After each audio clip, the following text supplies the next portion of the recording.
हाँ, हमने बता दिया। लोग हमको बोले दीवाने हैं, बिहार जा रहे हैं, दीवाने हैं, यूपी जा रहे हैं, दीवाने हैं, यहां जा रहे हैं, वहां जा रहे हैं, हार रहे, जा रहे, हार रहे। हाँ, आज हारेंगे, कल हारेंगे, परसों हारेंगे, हम जिंदा नहीं रहेंगे, हम जमीन की गिदा बन जाएंगे, लेकिन आने वाली नस्ल देखेगी कि यूपी, बिहार, मध्य प्रदेश, राजस्थान, हिंदुस्तान में मजलिस का यह हरा झंडा लहराएगा।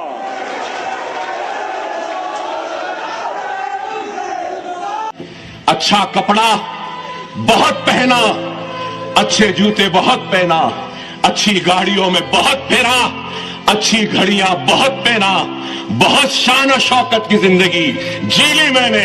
अब सर प्रॉब्लम क्या है ना कि आप लोग जो है मुस्लिम कम्युनिटी को नहीं समझ रहे हैं। आप लोग मुस्लिम कम्युनिटी, सुनिए, मुस्लिम कम्युनिटी को आप ये समझ रहे हैं कि रमजान आया तो इफ्तार कर लो, सेकुलरिज्म की खिदमत हो गई। बकरीद आया तो गोश्त खा लो, इसके पास जाकर नेशनल इंटीग्रेशन हो गया। शबे बारात, शबे कदर आई तो कब्रस्तान के पास जाकर ठहर जाओ। नहीं सर, ये जो मुस्लिम जनरेशन जो है ना, जिसको आप मिलेनियल कहते हैं, ये चेंज हो चुका है बहुत। ये बहुत चेंज हो चुका है। इनके एस्पिरेशंस आपके एस्पिरेशंस के बराबर है। वो सेकंड फिडल का रोल अदा नहीं करना चाहते। वो आपके साथ जो आपको अच्छा चीज है, हमारे लिए भी अच्छा चाहते हैं। तो ये जनरेशनल शिफ्ट आ चुका है, जिसको ये पॉलिटिकल पार्टीज नहीं समझ रहे हैं और समझना भी नहीं चाहते। वो ये समझ रहे हैं कि भाई तेरे को हम बोले तू बैठ उधर, तू क्यों उठ रहा है, हम है ना तेरे लिए। जैसा मध्य प्रदेश के एक इलेक्शन में मुसलमानों से कहा, आपने वीडियो चलाया अपने चैनल पर, बल्कि शायद ज़का ने या चौबे साहब ने एक प्रोग्राम भी कर दिया उसके ऊपर। असदुद्दीन ओवैसी की काबिलियत कुछ नहीं है। असदुद्दीन ओवैसी की पहचान है तो मंजलिस से है। असदुद्दीन ओवैसी को अगर अल्लाह ने इस जबान में बोलने की ताकत दी तो मंजलिस की वजह से दी। अगर असदुद्दीन ओवैसी को अल्लाह ने थोड़ी बहुत मकबूलियत दी तो मंजलिस की वजह से, और बदनामगी है तो मेरी वजह से। मगर मेरी जिंदगी का सबसे बड़ा काम यह है कि मैं हिंदुस्तान की जमहूरियत में लोगों को एतमाद और भरोसा पैदा कर रहा हूं। यह मेरा काम।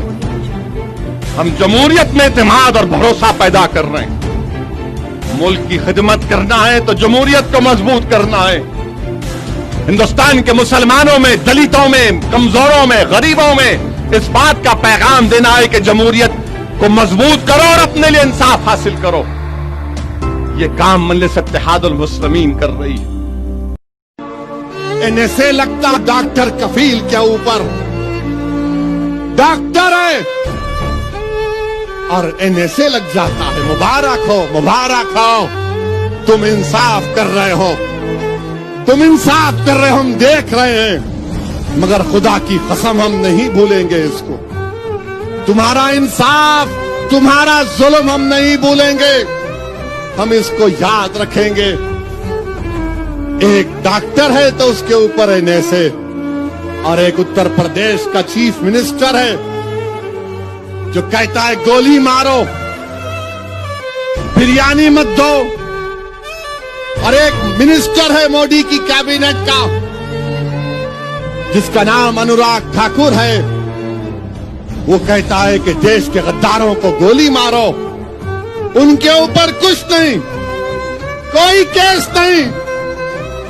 बुजुर्गों, अपनी आंखों से बहते आंसू को रोको। मेरी माँ और बहनों, अपनी रातों की नींद को खराब मत करो अपने नौजवानों के मुस्तकबिल के बारे में सोचते हुए। और नौजवानों, मैं तुमसे कह रहा हूँ, अपने चेहरे पर एक एतमाद को पैदा करो, अपने छातियों को चौड़ा करो, अपनी ताकत पर भरोसा करो। उठो नौजवानों, ये मुल्क हमारा है। इस मुल्क के मुकद्दर के फैसले तुम्हारी आवाज के बगैर अधूरे रहेंगे। याद रखो, इस अंधेरी रात को चीर कर एक नूर को पैदा करना पड़ेगा।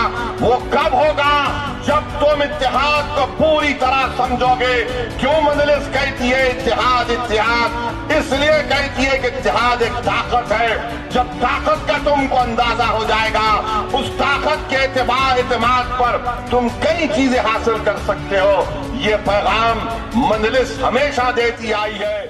दिल्ली में क्या हो रहा है? इतने पावरफुल होम मिनिस्टर है, 3-3 गोलियां चलती हैं।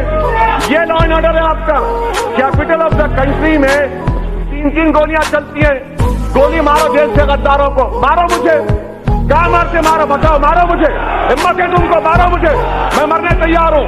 सर ये बुज़दिल हैं, ये संविधान को खत्म करना चाहते हैं, भारत को हिटलर और मुसोलिनी का मुल्क बनाना चाहते हैं, इसलिए मैं इसकी मुखालिफत करता हूं।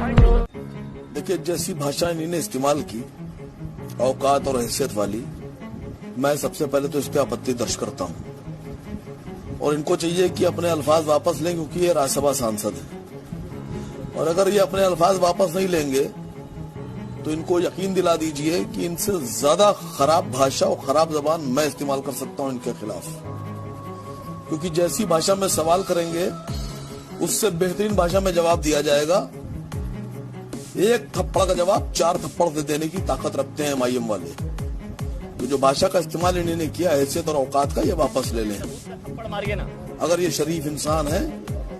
अरे नादानो, तुम तारीख को नहीं जानते, तुम्हारी आंखों पर मंजलिस का खिलाफ एक पर्दा पड़ा हुआ है, तुमको फोबिया हो चुका है मंजलिस का।